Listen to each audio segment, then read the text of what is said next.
পাই, বীজ পাই, এক কথায় কৃষি উপকরণ আমরা পাই। এই উপকরণগুলো আমার যে কৃষি কার্ড করবে, এটা মোবাইলের মতো মোবাইলের মধ্যে মেসেজ আসবে আপনার নামে কি বরাদ্দ আসছে উপজেলায়, আপনার ইউনিয়ন পর্যায়ে। এই মেসেজ আপনি দেখে শুধু মেসেজটা নিয়ে যাবেন, আপনার মাল আপনাকে দিয়ে দিবে। কারো পিছিয়ে ধর্ণা দিতে হবে না, বিএনপির কোনো নেতার পিছিয়ে ধর্ণা দিতে হবে না। এই সুবিধা জননেতা তারেক রহমান করবেন।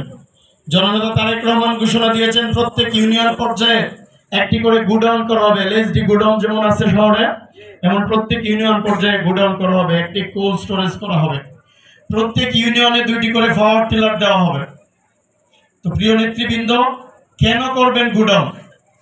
আমরা যে বুড়ো মৌসুমে বুড়ো ধান করি, এই বুড়ো ধান উৎপাদনের সময় দেখা গেছে উৎপাদন করলাম আমি 100 মণ ধান। এই 100 মণ ধান যিনি কৃষক, আমরা যারা কৃষক, আমরা কিন্তু খুব গরিব মানুষ।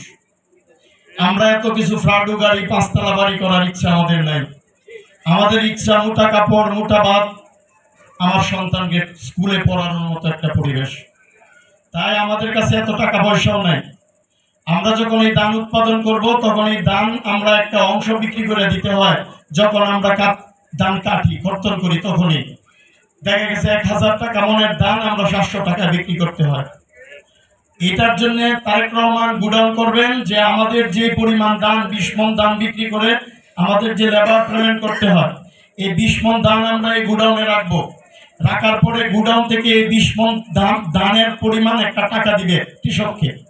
এই টাকা দিয়ে আমরা লেবার পেমেন্ট করব। 2 মাস পরে যখন ধানের দাম 1200 টাকা মণ হবে, তখন আমার ধান আমি বিক্রি করে ওইখানে নামে মাত্র একটা ট্যাক্স দিব। এই ট্যাক্স দেওয়ার পরে আমরা ধান আমরা এনে বিক্রি করে দিব। এতে আমাদের লাভ হবে না লস হবে? আমরা কোল্ড স্টোরেজ করব। যে কোল্ড স্টোরেজ আমাদের এখন যারা সবজি উৎপাদন করতেছেন, একটা কপির দাম 5 টাকা, 1 কেজি আলুর দাম 12 টাকা, 1 কেজি টমেটোর দাম 5 টাকা। তো যেই হারে আমাদের কৃষকদের অবস্থা অবনতির দিকে যাইতেছে, এই অবনতি যদি থাকে, আগামীতে কৃষকরা সবজি উৎপাদন আর করবে না। তো আমার জমির থেকে আজকে ধরেন 20 মণ টমেটো বা 1 মণ টমেটো আমি উত্তোলন করতে পারবো। বাজারে আমার চাহিদা আছে 10 কেজির। আমি যখন 1 মণ নিয়ে যাই, তখন আপনি মতোই বাজার ফল করে। তো আমি যদি 1 মণ টমেটো আজকে উৎপাদন করে এই 40 কেজি টমেটো আমি কোল্ড স্টোরেজে রাখি, রাইকা 10 কেজি আমি বাজারে নিয়ে যাই, এবং 10 জন কৃষক যদি নিয়ে যায়, 1 মণ করে নিলে 10 মণ, আর 10 কেজি করে নিলে 1.5 মণ। তাহলে 1.5 মণ যদি বাজারে নেয়, বাজারের চাহিদা বেশি, আমার পণ্য কম, তাহলে আমি কি করব? 10 টাকার টমেটোটা আলটিমেটলি 20 টাকা হয়ে যাবে। এই কোল্ড স্টোরেজে রেখে কোল্ড স্টোরেজ থেকে আস্তে আস্তে আইনা আমি বিক্রি করবো। আমার টমেটো সস্তায় বেচাও লাগবে না, পচবেও না। সেম সিস্টেম, দাম বাড়লে আমি এখান থেকে আইনা বেচবো, কোল্ড স্টোরেজে একটা নাম মাত্র ভাড়া দিব। তারেক রহমান এটা করতেছে। গভীর নলকূপে আমাদেরকে স্থাপন করে দিবেন। প্রত্যেক ইউনিয়নে সরকারিভাবে 3টি করে নলকূপ হবে, যে নলকূপ কৃষকদের মাধ্যমে পরিচালিত হবে।